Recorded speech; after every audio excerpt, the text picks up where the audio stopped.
I can guarantee you, if the person has a high level of anxiety, they're speaking a lot of knots in their life. I don't like this. I don't want this.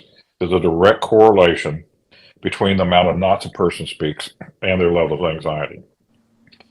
As a person begins to change their language and speak what they choose and what they love, the anxiety will go away.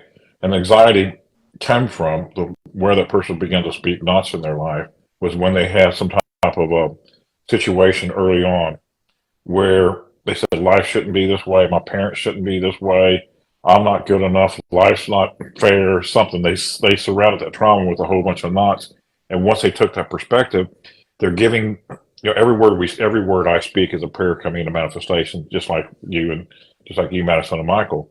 So everywhere we have to be responsible for our language. But if I'm walking around speaking, I don't want this, I don't want this, I don't like this, I don't want that. What my attention is built on is what I don't want.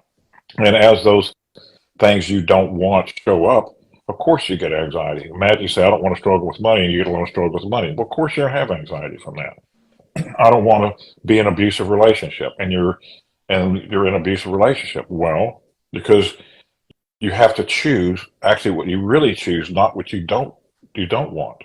And it may sound simple, but once that pattern gets locked into the synapses of the brain, it keeps firing over and over and over again until that brain chemistry, body chemistry can be shifted, and then there's a new pattern that comes into place.